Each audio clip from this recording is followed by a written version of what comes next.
नमस्कार जय हिंद साथियों, नौकरी कराने यूट्यूब चैनल में आप सभी का स्वागत है। और आज इस वीडियो में हम बात करने वाले हैं बिहार होम गार्ड, जो कि 15,000 वैकेंसी आई हुई है। सबको पता होगा इस भर्ती के बारे में। इस भर्ती के बारे में जितनी भी चीज़ें हैं, जो मुझे लगता है कि आपको काफ़ी मदद करेगी इस वैकेंसी का फॉर्म भरते भरते वक्त। और आपको ये फॉर्म भरना चाहिए। कितना सुनहरा मौका है आपके लिए, सच में सुनहरा मौका है। किन के लिए सुनहरा मौका है बिहार पुलिस में जाने का। तो और लास्ट में ये भी बात करेंगे हम कि इसकी सैलरी कितनी है, कितने नंबर पे आप एलिजिबल हो सकते हो, कितने कैटेगरी वाइज सारी बातों पे हम चर्चा करेंगे। तो आज आपसे उम्मीद है कि आप इस वीडियो को लास्ट तक देखिएगा। मैं अपने अपने कॉन्फिडेंस पे ये कह सकता हूँ कि इस वीडियो को देखने के बाद आपके मन में जितने भी डाउट है वो सारे डाउट क्लियर हो जाएंगे। और हाँ, ये भी आपसे रिक्वेस्ट करूंगा कि अगर आप इस वीडियो को अंत तक देखते हो और आपको लगता है कि हाँ ये वीडियो आपके लिए वर्थफुल है, मतलब आपके लिए हाँ सही है, सही चीज़ें आपको पता चली है, तो जरूर कमेंट बॉक्स में जरूर रिप्लाई कीजिएगा उस बात को। ठीक है, बिना समय को वेस्ट करते हुए हम स्टार्ट करते हैं अपने वीडियो को। तो सबसे पहले हमको पता है कि बिहार पुलिस माफ कीजिए, कांस्टेबल बोल रहा हूँ। बिहार पुलिस होम गार्ड की जो वैकेंसी है वो 15,000 आई हुई है वैकेंसी। आप सबको पता होगा होम गार्ड कैसे होते हैं। ये देखिए, होम गार्ड ना कोई स्टार होता है, ये ऐसे आपको होम गार्ड दिखेंगे। और यहाँ पे एक लिखा होता है, यहाँ पे इस जगह पे आपका होगा BHG, जिसका मतलब होता है बिहार होम गार्ड। ऐसा रहेगा, आपको बिहार पुलिस से कोई टैग नहीं मिलेगा। ये वैसी वर्दी होती है। एक AI से जनरेटेड एक फोटो है। तो 15,000 वैकेंसी है। हर जिले में आपको पता होगा कितने, आप जाके नोटिफिकेशन में देख सकते हैं किस जिले से कितनी वैकेंसी है। सबसे ज़्यादा जो है वैकेंसी है वो पटना जिला से है, और अरवल जिला से कोई वैकेंसी नहीं है। ठीक है, तो आगे हम बात कर लेते हैं। आपको जरूरी सूचना सबसे इंपॉर्टेंट ये है, इस वीडियो का मेरा सबसे इंपॉर्टेंट मोटिव था बताने का ये। ठीक है, इस वीडियो देखिए, इस चीज़ों को आप मैं हिंद आपके समझने की भाषा में अगर समझाऊं तो जो बिहार सरकार है, बिहार सरकार जो है वो आपको बॉन्ड साइन करवा रही है। मतलब आपको 3 साल के लिए ये 3 साल के लिए आपको ये रजिस्टर करवा दे रही है, साइन करवा दे रही है कि 3 साल तक आपको सेवा देना ही देना है। बिहार में आपको 3 साल तक सेवा देना है गृह रक्षक के रूप में। अगर इन केस, अगर आप किसी इस होम गार्ड में रहते हुए भी किसी और पद पे, कि बिहार पुलिस हो, यूपी पुलिस हो, या बिहार पुलिस दरोगा हो, अगर इन 3 साल के अंदर किसी भी पोस्ट के लिए आप क्वालिफाइड हो जाते हो, तो आप उस पोस्ट के लिए वैलिड नहीं होगे जब तक आप 3 साल के लिए ये पूरा ना कर दो। तो ये एक सबसे डिसएडवांटेज है इस भर्ती के लिए। तो मैं सबसे यही रिक्वेस्ट करूंगा कि जो भी अगर कम उम्र के हैं, जैसे कि 23 साल हो गए, जो 40 से पार नहीं किए हैं, मतलब 40 के अंदर ही हैं, मतलब 40 जो 35 का मान एवरेज मान के चलिए, 30 जो ही प्लस है, उनके लिए बहुत सुनहरा मौका है। क्योंकि बहुत सारी वैकेंसियां होती है जिसमें मुझे मुझे लगता है 30-35 के बाद तो एलिजिबल नहीं होते। तो इसीलिए आप सबसे, आप इस चीजों को ध्यान से पढ़िएगा कि गृह रक्षकों को मिनिमम जो है ना वो 3 साल तक आपको लेके यहाँ लिखा, और 3 वर्ष तक आपको सेवा देना ही देना है। नोटिफिकेशन उठाइएगा, 7वां नंबर पर जाइएगा, आपको ये लाइन देखने मिल जाएगी। मैंने वही से उठाया है। ठीक है, सबसे इंपॉर्टेंट ये चीज हो गई। ठीक है, अब हम बात कर लेते हैं इसकी एलिजिबिलिटी क्राइटेरिया। 19 साल आपका, 19 साल से लेके 40 साल तक आपका एज होना चाहिए। इसीलिए मैंने बात की, अगर जो 19 साल है उसको तो मैं रिक्वेस्ट करूँ कि भाई मत ही भरो आप, क्योंकि आपके पास बहुत अच्छा टाइम है। ठीक है, अगर आप पढ़ने में थोड़े से भी अच्छे हो, थोड़े से भी आपके अच्छे नंबर आते हैं, या किसी भी टेस्ट देते हो, कोई भी किसी भी चीज़ की तैयारी करते हो, तो आप ये मत भरो। क्योंकि अगर आप भर ले तो 3 साल के लिए बैन हो जाओगे। ठीक है, किसी भी वो, मतलब आपको 3 साल तक आपको ये नौकरी करनी ही करनी है। दूसरा चीज़ ये है कि एक इस सही मायने में देखो तो एक और भी आपके पास वो हो जाएगा, एडवांटेज हो जाएगा कि अगर आप बिहार होमगार्ड में चले जाते हो तो 50% आपको रिजर्वेशन मिल जाएगा बिहार पुलिस और बिहार दरोगा के लिए।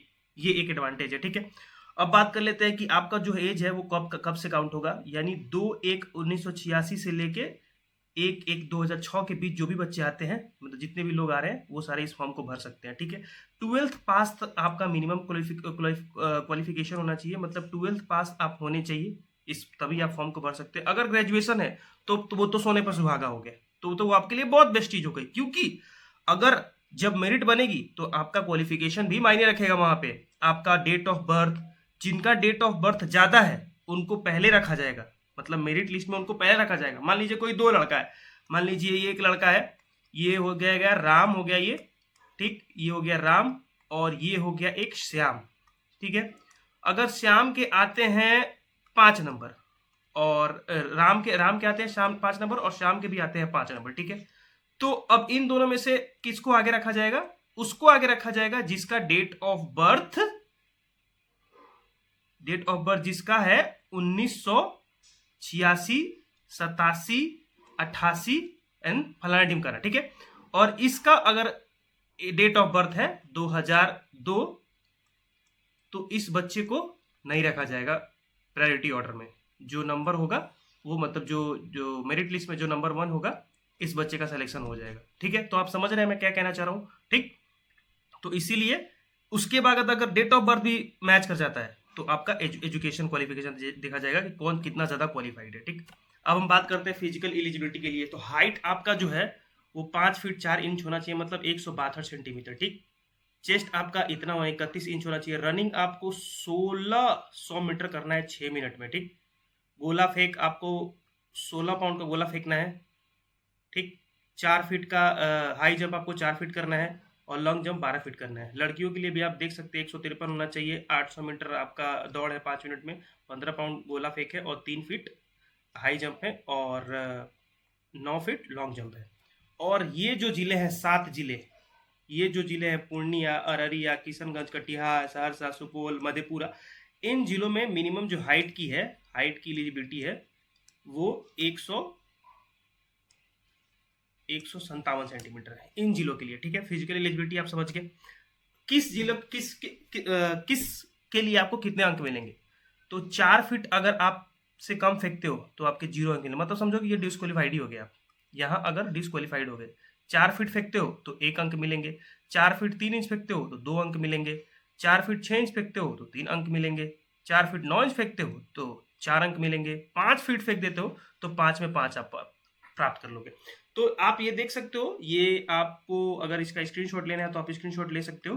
ठीक, अगर इसके अकॉर्डिंग आप इतने फेंकते हो, इतना ऊंची कूद इतना करते हो, लंबी कूद इतना करते हो, तो उसके हिसाब से आपका नंबर का विभाजन किया गया है। गोला फेंक अगर 16 फीट फेंकते हो तो 16 फीट फेंकते हो तो 0 नंबर मिलेगा, अगर 20 फीट फेंकते हो तो 5 नंबर मिलेगा। तो ये तमाम बातें हैं किसमें कितने अंक मिलेंगे। ठीक है, फिर आते हैं कि एक डेटा निकाला गया है जिससे कि पता चलेगा कि एक अनुमान लगा सकते हैं कि कितने नंबर आप किस कैटेगरी से हो तो आपको जो है वो आपका मेरिट बन सकता है। तो आप देखिए 13 नंबर जो है, आप जनरल से हैं तो 13 नंबर के ये है, 13 नंबर आ रहा है तो सेफ जोन में रखिए। ओबीसी है तो 12 नंबर। देखिए अब बहुत लोग बोलेंगे ईबीसी होता है और बीसी होता है बिहार में, तो लेकिन देखिएगा वैकेंसी में जो है ना उसमें कहीं भी ईबीसी और बीसी का मेंशन नहीं किया गया, इसीलिए मैंने ओबीसी ओवरऑल का ओबीसी का लिया है 12 नंबर के लिए। ईडब्ल्यूएस है तो 11 नंबर आपको चाहिए होंगे, एससी है तो 10 नंबर चाहिए होंगे और एसटी है तो 9 से 10 नंबर चाहिए होंगे। ये चीज़ें आप अपने दिमाग में रखिएगा। अगर आप और हाँ,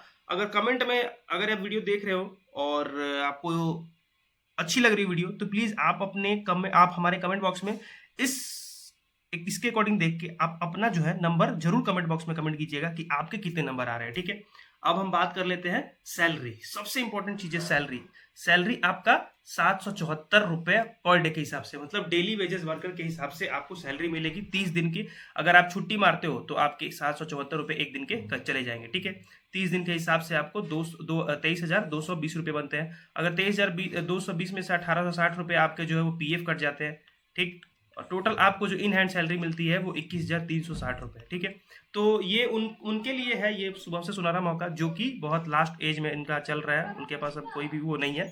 ठीक, तो इस वीडियो में इतना ही। Thank you so much. अगर आप वीडियो जरूर पसंद आए तो